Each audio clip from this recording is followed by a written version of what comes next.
गांव के छोटे से कोने में बसा हुआ था रमेश का घर।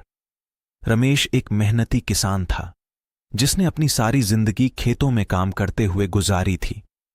उसके चेहरे पर गहरी झुर्रियां और उसकी आंखों में छुपे आंसू उसकी कठिनाइयों की कहानियां बयां करती थीं। उसके पास उसकी पत्नी सविता और दो छोटे बच्चे राधा और मोहन थे। रमेश ने अपने परिवार के लिए सुख शांति की चाह में दिन रात मेहनत की थी, लेकिन उसकी कठिनाइयां कभी कम नहीं हुईं। रमेश का सपना था कि उसके बच्चे अच्छी शिक्षा प्राप्त करें और जीवन में कुछ बड़ा बने, लेकिन गरीबी ने उसके सपनों पर धूल डाल दी थी। हर साल की तरह इस साल भी खेत में काम करते हुए रमेश ने उम्मीद की थी कि फसल अच्छी होगी, लेकिन मौसम की मार और कीड़ों के हमले ने उसकी सारी मेहनत पर पानी फेर दिया। फसल बर्बाद हो गई और उसके साथ ही रमेश की उम्मीदें भी टूट गईं। रमेश ने बहुत कोशिश की कि उसके बच्चे उसकी तकलीफों को महसूस न करें। वह हर रात अपने बच्चों के सोने के बाद आंगन में बैठकर आसमान की ओर देखता और आंखों में छुपे आंसू बहाने लगता। सविता उसे समझाने की कोशिश करती, रमेश, हम सब एक साथ हैं, यही सबसे बड़ी बात है। हमें भगवान पर भरोसा रखना चाहिए। लेकिन रमेश की चिंता कम न होती। उसे अपने बच्चों की शिक्षा की चिंता सताने लगी। उसने कई बार सोचा कि वह शहर जाकर काम करेगा, लेकिन वह अपने परिवार को छोड़कर नहीं जा सकता था। उसकी आत्मा उसके बच्चों और पत्नी से बंधी हुई थी। एक दिन गांव में एक शिक्षित आदमी आया जिसका नाम राजेश था। राजेश ने गांव में एक छोटा स्कूल खोला और सभी बच्चों को मुफ्त में पढ़ाने का वादा किया। रमेश की खुशी का ठिकाना नहीं रहा। उसने तुरंत अपने बच्चों को स्कूल भेजने का निर्णय लिया। राजेश एक नेक दिल इंसान था। उसने देखा कि रमेश के बच्चों में शिक्षा के प्रति गहरी रुचि है, लेकिन उनकी आर्थिक स्थिति उन्हें रोक रही है। राजेश ने रमेश से बात की और कहा, रमेश भाई, मैं आपकी मदद करना चाहता हूं। मैं आपके बच्चों की पढ़ाई का सारा खर्च उठाऊंगा, बस आप उन्हें नियमित स्कूल भेजते रहें।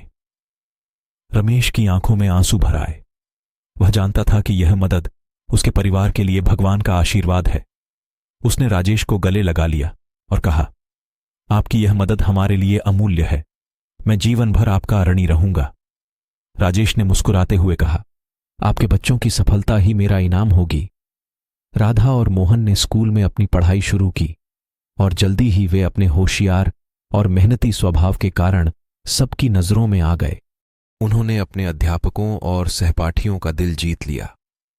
रमेश और सविता ने भी अपने बच्चों को पढ़ाई में मदद करने की कोशिश की, चाहे उन्हें खुद पढ़ना लिखना ना आता हो। समय बीतता गया और राधा और मोहन ने अपने अपने कक्षाओं में सबसे अच्छे अंक प्राप्त किए। रमेश की आंखों में गर्व के आंसू थे। उसे महसूस हुआ कि उसकी मेहनत रंग ला रही है। लेकिन एक दिन रमेश की तबीयत अचानक बिगड़ गई। उसे तेज बुखार और कमजोरी हो गई। सविता ने उसे गांव के डॉक्टर के पास ले जाने की कोशिश की, लेकिन डॉक्टर ने बताया कि उसे बड़े अस्पताल में इलाज की जरूरत है।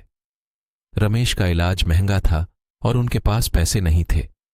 राजेश ने फिर से उनकी मदद की और रमेश को शहर के बड़े अस्पताल में भर्ती कराया। रमेश के इलाज में काफी समय लगा, लेकिन उसकी हालत में धीरे धीरे सुधार होने लगा।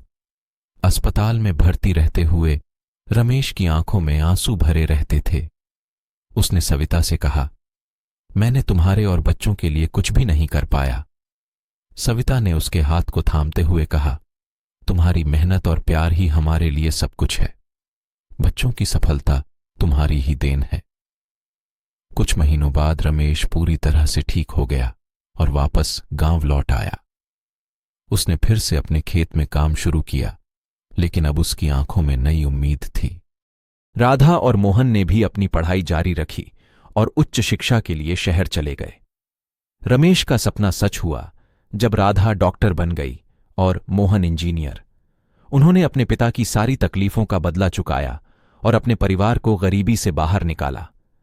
रमेश की आंखों में अब भी आंसू आते थे, लेकिन ये आंसू खुशी के थे। उसने अपने बच्चों के सपनों को साकार होते देखा और यह उसकी सबसे बड़ी जीत थी। उसने अपने जीवन की कठिनाइयों को सहा, लेकिन अपने बच्चों के भविष्य के लिए उसने हार नहीं मानी। सविता ने उसके हाथ को थामते हुए कहा, तुम्हारी मेहनत और प्यार ही हमारे लिए सब कुछ है। बच्चों की सफलता तुम्हारी ही देन है। कुछ महीनों बाद रमेश पूरी तरह से ठीक हो गया और वापस गांव लौट आया। उसने फिर से अपने खेत में काम शुरू किया, लेकिन अब उसकी आंखों में नई उम्मीद थी। राधा और मोहन ने भी अपनी पढ़ाई जारी रखी और उच्च शिक्षा के लिए शहर चले गए। रमेश का सपना सच हुआ जब राधा डॉक्टर बन गई और मोहन इंजीनियर। उन्होंने अपने पिता की सारी तकलीफों का बदला चुकाया और अपने परिवार को गरीबी से बाहर निकाला। रमेश की आंखों में अब भी आंसू आते थे, लेकिन ये आंसू खुशी के थे। उसने अपने बच्चों के सपनों को साकार होते देखा और यह उसकी सबसे बड़ी जीत थी। उसने अपने जीवन की कठिनाइयों को सहा, लेकिन अपने बच्चों के भविष्य के लिए उसने हार नहीं मानी। इस कहानी का संदेश है कि कठिनाइयों का सामना करते हुए भी हमें उम्मीद नहीं छोड़नी चाहिए। हमारी मेहनत और संकल्प हमें जीवन में आगे बढ़ने की प्रेरणा देते हैं। रमेश की कहानी हमें यह सिखाती है कि प्यार, समर्पण और मेहनत से हम किसी भी कठिनाई को पार कर सकते हैं और अपने सपनों को साकार कर सकते हैं।